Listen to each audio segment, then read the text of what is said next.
Did you know that under British Columbia law, a child can legally have three parents listed on their birth certificate right from day one? Yeah, a legal three-parent family is completely real in BC.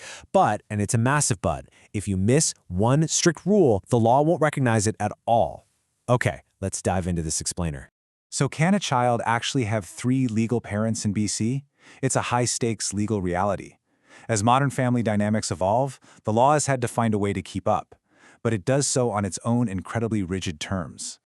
The short answer is yes. You can absolutely have three parents recognized on a birth certificate immediately. But you only get this right if you follow the unbelievably strict rules for three parents. There's literally zero room for error here. Here is exactly how the Family Law Act makes it happen. Under Section 30, it relies on three unforgiving pillars. First, assisted reproduction only. Second, a written contract. And third, the one that trips almost everyone up, it must be signed before conception. Let's start with Rule 1, assisted reproduction only. And this brilliantly illustrates the divide in BC family law. Look at Section 26. If a child is conceived naturally, the law strictly limits parentage to a maximum of two people, the birth mother and the biological father. That's it. But under Section 30, using assisted reproduction actually opens the legal door to three or more parents as long as it's by a written agreement. To show you how strict this is, consider a 2021 BC Supreme Court case. A polyamorous family had a child naturally, and all three adults wanted to be legal parents. But because they didn't use IVF or donor insemination, Section 30 just didn't apply to them. The judge stated, "The FLA does not contemplate a child having a third parent unless that child is conceived using assisted reproduction." They were forced into an exhausting Supreme Court battle just to get recognized. You definitely don't want to rely on that. Moving right along to Rule 2, a formal written contract. No verbal promises over dinner. No text messages saying, "Hey, we're in this together." Under Section 30, the law requires a formal multi-parent agreement where all intended parents and the potential birth mother explicitly agree in writing. This paperwork is completely mandatory to lock in who the legal parents will be the moment the child is born. Now, what's really interesting about this slide is that this is exactly where most people fail. Rule 3, the preconception trap. The agreement must be signed before conception. I literally cannot stress this enough. The contract must be signed by all parties before the pregnancy even starts. If you sign this contract after conception, even by a single day, Section 30 doesn't apply, your automatic rights vanish, and you risk a really messy court battle. Let's walk through this fatal error timeline to see exactly how well-meaning people accidentally invalidate their own rights. Step 1. You have the intent to co-parent before the pregnancy. Step 2. Conception occurs and the pregnancy begins. Step 3. A few weeks later, you finally sign the contract. Legally, it is simply too late.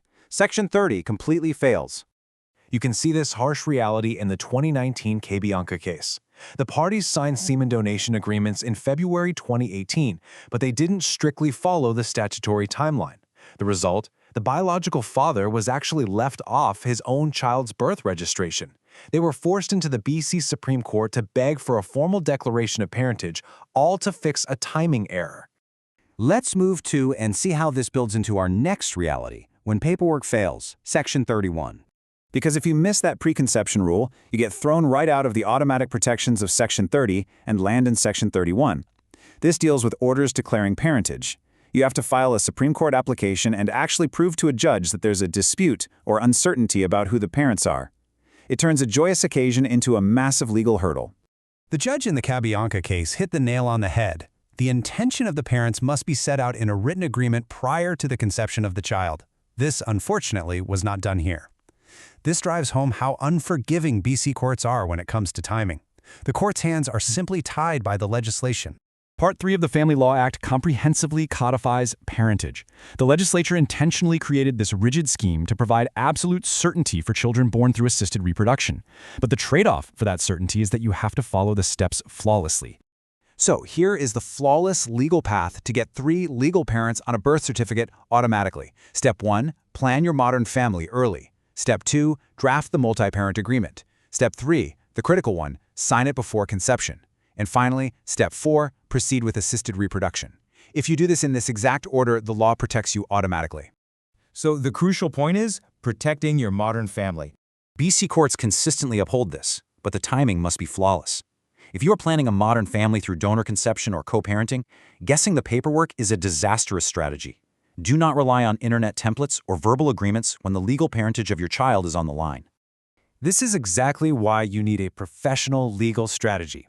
Contact Pax Law for multi-parent agreements, surrogacy and donor contracts, and preconception legal strategy. They are your essential safeguard for navigating these unusual but really powerful legal loopholes so you never have to see the inside of a courtroom.